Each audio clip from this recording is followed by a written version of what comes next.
ओम नमः शिवाय। ओम नमः शिवाय। शिव हरि बच्चों, बोलो श्री कृष्ण भगवान की जय। बोलो एकादशी माता की जय।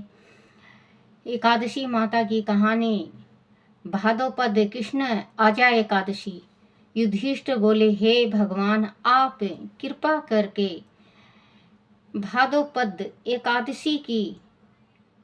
एकादशी का वर्णन कीजिए। भगवान बोले, हे युधिष्ठिर, इस एकादशी का व्रत करने से सब पाप छूट कर दूर होते हैं और व्रत करने वाले को सब सुख प्राप्त होता है और अंत में सद्गति को प्राप्त होता है। इसकी कथा इस प्रकार है कि बहुत समय पहले एक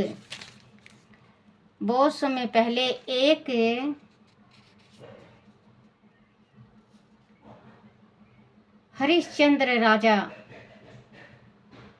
हुए थे, जिन्होंने अपना राजपाट और धन संपदा विश्वामित्र ऋषि को दान में दे दी थी और चंडाल के घर की नौकरी की थी। उस समय शमशान भूमि की तरफ महर्षि गौतम आ गए। राजा ने ऋषि को प्रणाम किया। गौतम ऋषि ने कहा कि किसी पूर्व जन्म के पाप से आपकी यह दशा हुई है। आदि तुम भादोपद कृष्ण पक्ष एकादशी का व्रत करो तो तुम्हारी इस हालत से सुधार हो जाएगा। राजा ने ऋषि की बात मानकर आजा एकादशी का व्रत किया, जिससे राजा का मरा हुआ पुत्र फिर से जीवित हो गया और उसका राजपाट उसे वापस मिल गया। राजा सुख से राज्य करने लगा और अंत समय मोक्ष को प्राप्त हुआ। बोलो एकादशी माता की जय। बच्चों, एकादशी का व्रत ऐसा व्रत है, एक गंगा स्नान और एक एकादशी का व्रत, बहुत बड़ा व्रत होता है एकादशी का। हमें पता नहीं चलता कि हम कौन छोटे छोटे गलतियां करके छोटे छोटे पाप हो जाती है हमसे। वो भगवान के बही खाते में सब कुछ लिखा होता है, पुण्य भी और पाप भी। तो हम एकादशी का व्रत करते हैं तो जैसे कहते हैं ना कि मेल साबुन से जाता है, तो वैसे ही व्रत से हमारा पाप धुलता है। गंगा नहाने से पाप धुलता है। व्रत रखने से हमें पुण्य की प्राप्ति होती है और हमें विष्णु भगवान अपने वैकुंठ लोक बुलाते हैं और हमें वहाँ सुख से जीवन जो है बच्चों, आना जाना लगा हुआ है, ये हमारा खत्म हो जाता है।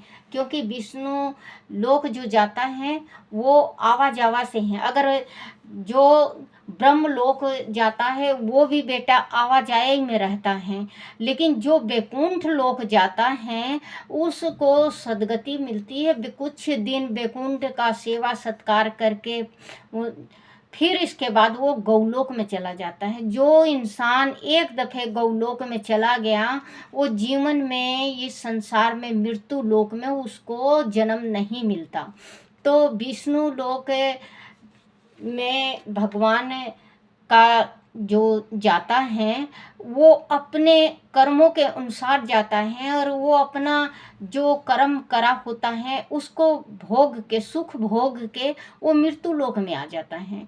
और ब्रह्मलोक में भी ऐसा ही है कि वो जो पुण्य दान किया होता है उसका सुख भोग के वो फिर से मृत्यु लोक में आता है। तो मृत्यु लोक ऐसा है बेटा, मृत्यु लोक भगवान जो हमें शरीर देते हैं तो ये दान पुण्य धर्म करने के वास्ते देते हैं। कोई इंसान ऐसा होता है कि दान पुण्य धर्म भूल जाता है, वो कन्यादान भी करता है तो कन्या के घर जाके अपना दिन गुजारा करता है। देखो बच्चों, इस संसार में अगर कहोगे तो कोई संसार में सुखी नहीं है और कलयुग में तो कोई सुखी होता ही नहीं। कोई काया से सुखी, कोई माया से सुखी, कोई दुखी, कोई संतान से दुखी, कोई गरीबी से दुखी, कोई अपने परिवार से दुखी।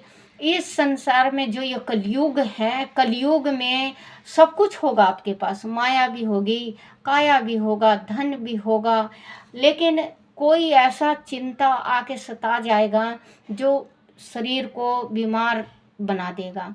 तो आप भगवान का ये जो एकादशी माता का अगर आप व्रत रखते हो तो उससे बड़ा पुण्य आपको, बहुत बड़ा पुण्य है।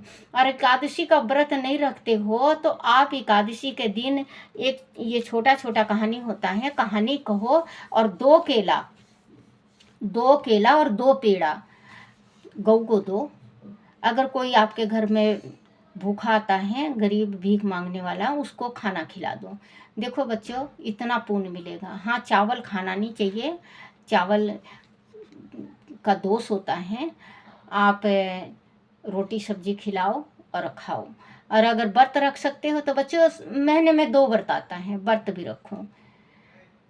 बोलो श्री कृष्ण भगवान की जय, एकादशी माता की जय।